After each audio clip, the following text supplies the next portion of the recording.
In this lecture, we're going to learn about break and continue. And these are the keywords you can use to change how your loops work. The break keyword is going to break out of the loop immediately, and control is going to go to the statement after the closing brace of the loop body. If you look at what we have here, we have a simple loop that is going to loop from 0 all the way to 19, and we're going to be printing that. But if we use the break keyword here on case 6, the loop is going to print from 0 up to 5. If it hits 6, this test here is going to succeed. We are going to execute the break statement, and the loop is going to terminate, and control is going to fall down here and say loop is done. Again, break is going to break your loop, and it is going to cause for control to go to the statement after the closing brace of your loop body, and this is what we mean here. The continue keyword is going to do something different.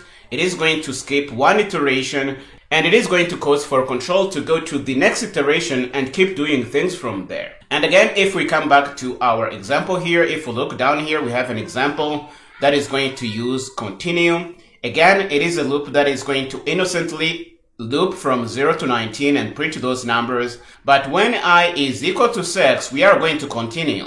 And what this is going to say, we are going to stop doing things at this iteration, and we are going to increment and keep doing whatever it is this loop does. So it is going to print from 0, 1, 2, 3, 4, 5. When it hits 6, it is going to see that I equal to 6. It is going to continue. It is not going to do anything after the continue keyword. It is going to increment and keep doing things for the next iterations. And it is going to print 0, 1, 2, 3, 4, 5. It's going to skip 6 and do 7, 8, 9, 10 until it hits 19, and it is going to stop. One thing you need to be careful about is that if you are using while and do while loops, you are in danger of having an infinite loop if you don't use the continue keyword carefully. And let's look at a small example right here. We have the same loop, which is really going to loop from 0 to 19, and we are using a while loop. We are testing if I equals 5, and after this we're going to increment and then continue. So this is going to work fine. But what if you reversed this plus plus I statement and change the order and make it come after the continue keyword? If you did that, control would hit this statement and say if I equals 5, and then it would hit continue. It would not increment I. So the loop would try to keep trying to iterate, but it would not iterate.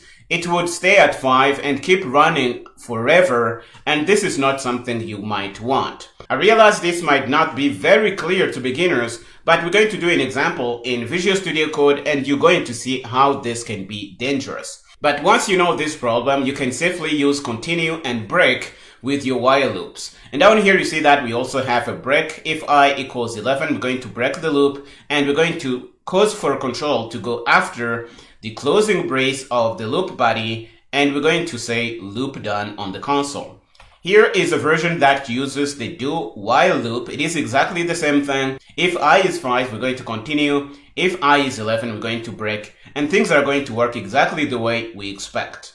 Again, for do while loop, you need to be careful to make sure you are incrementing properly if you are using the continue keyword here. This is really all there is to these continue and break keywords in the context of loops.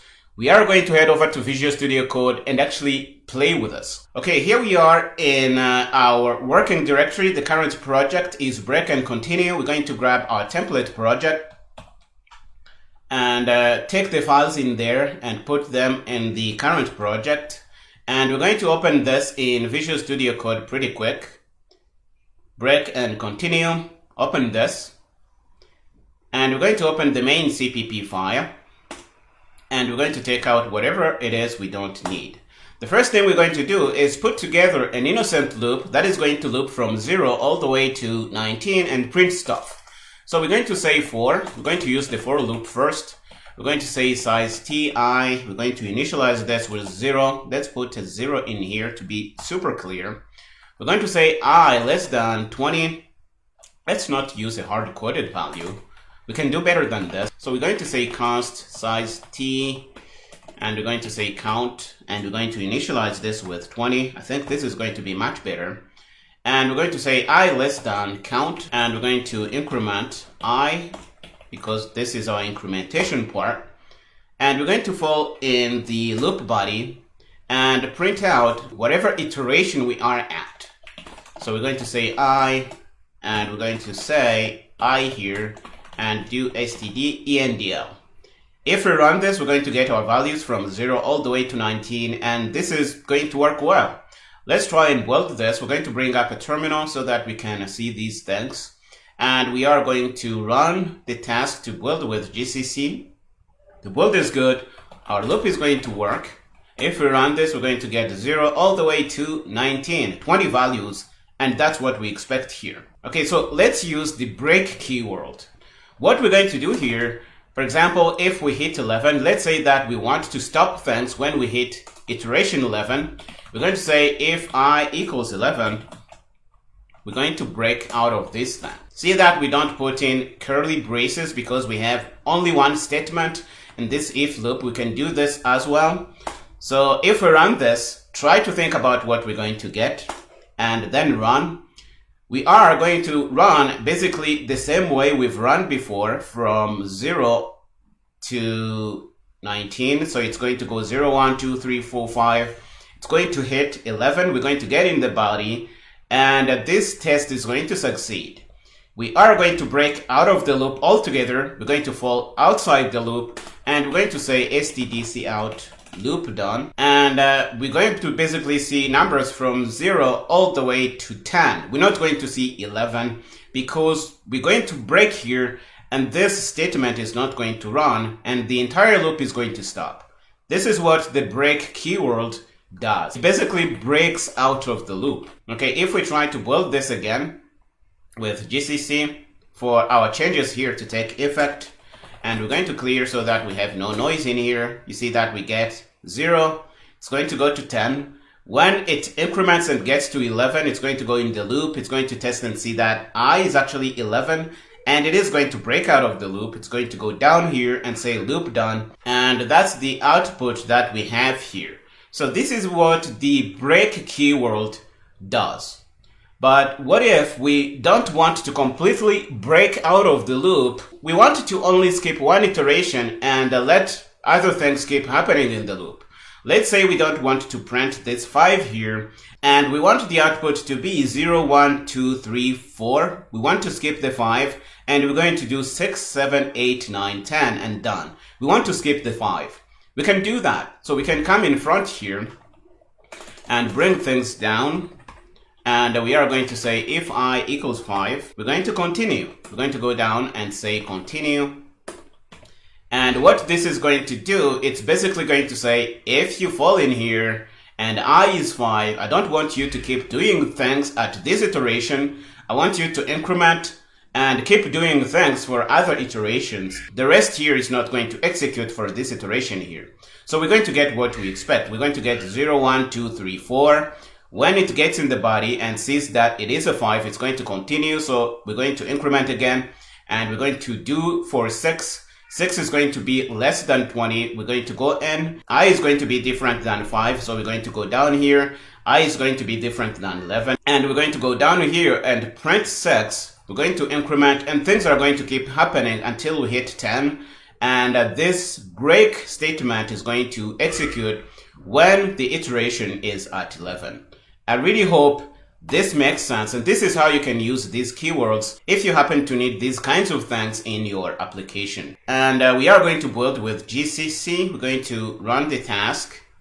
The build is going to be good, and if we clear, we're going to run rooster, and this is what we expect. See, 0, 1, 2, 3, 4. We don't have a 5. We're going to do 6, 7 until we hit 10, and then the loop is going to break because this is how these things work. We can also do the same things with whiles. So what we're going to do is comment all this out, and we are going to say break and continue in the context of for loops. This is going to do. Down here, we're going to do the same thing in the context of while loop. And we're going to put together our iterator. So we're going to say size ti. We're going to initialize this to 0. And we're going to go down and say while I is less than 20. We can do this off the top of our minds. If we get in here, what we want to do is print I. So we're going to do that. We're going to copy the code to do that and put that in here and make sure it is aligned nicely inside here. And if we run this, it's going to innocently print from 0 all the way to 19, like we have seen with our for loop. So let's do that and do things in incremental steps, making sure that each step works. So we're going to run rooster, and it is saying 0, 0, 0. It's an infinite loop, and I hope you see what we haven't done here. We didn't do our incrementation after we print these things. And you see that these are the kind of problems you may run into. So let's increment I. We're going to build again. Make sure this thing is working before we do break and continue. So we're going to clear, run rooster. Now we have what we expect, 0 all the way to 19. We can use our break statement. But before we do that, let's try continue and show some of the problems that may come with it. So let's try and do if I equals 5. The same thing we did in our for loop. If I equals 5, we're going to continue. Let's say that this is something somebody actually might try to do. And try to guess what is going to happen if we do something like this. If I is 5, we're not going to increment. The rest of the things here is not going to execute. The loop is going to try and run again. I is going to be 5. And we're basically not going to see anything past the point where I is 5. And we're going to get an infinite loop. I hope you can see how dangerous this can be. So what we're going to do is build this with GCC like we always do. And the build is going to go through. We're going to clear. And we're going to run rooster. And you're going to see that this is what is happening here. The terminal is actually stuck. It's going to run forever, but it's not going to be printing anything. That's why you see the cursor here trapped at this line. It's basically going to go from 0, and when it's going to hit 5, it's going to continue. The loop is going to keep going in and continuing, going in, continuing, and it's going to do this forever. The problem is we are continuing before we do the incrementation. And I is going to be 5 forever from this point on. So if you want this to really work the way you want when I is 5, you have to make sure you are incrementing properly. So let's stop the terminal so that it doesn't keep doing things that are really useless. So what we can do to really solve this problem is add curlies at this if statement. After we do that, we're going to move the incrementation part inside these curlies. And we're going to make sure we increment, then we're going to continue. Okay, this is going to do what we would want. We don't want this continue thing here anymore, so we're going to take that out. I think we can move this left a little bit. And if we do things like this, we're going to get what we expect. We're going to get to 5. We're going to increment and continue then. And when we execute the loop body again, I is going to be 6. So this is going to be skipped, and we're going to print this. And this is going to be exactly what we want. I really hope you can see how dangerous this can be if you're not careful with your continue keyword here. Let's build this and run. We're going to run the task to build with GCC, and we're going to run this. Let's go down and clear and run rooster, and we're going to get an infinite loop. So that is going to be printing 0. Why is that? The problem is that we have moved the incrementation in here, but then all the other cases are not going to increment. So for this to really work, we need to keep our incrementation part here and increment when I is not 5. And I wanted you to see this. I did this on purpose to really help you learn about this. So we're going to Control C in the terminal and stop this. And we are going to say ++I to increment our iterator. And this time we would expect to get things to work properly. So let's build again. We're going to build with GCC, and we're going to clear and run rooster. And this time you see that we're going from 0, we're going to skip 5, and we're going to go all the way to 19, and this is what we expect. So when you are working with while loops, be careful when you are using continue like this. And another thing we can do is break out of this loop. So let's do this pretty quick. Break is not going to cause these problems because it is going to completely break out of the loop. So we can say if I equals 11, we're going to break out of the loop. Let's do 11 properly. And we're going to go down here and say break. So when we hit 11, we're not going to do anything else. We're going to break out of the loop and we're going to say loop done here. And this should be it. If we build with GCC, the build is going to go through and clear and run rooster. You're going to see that it's going to do exactly the same thing we had with our for loop. It's going to skip 5 and it's going to stop at 10.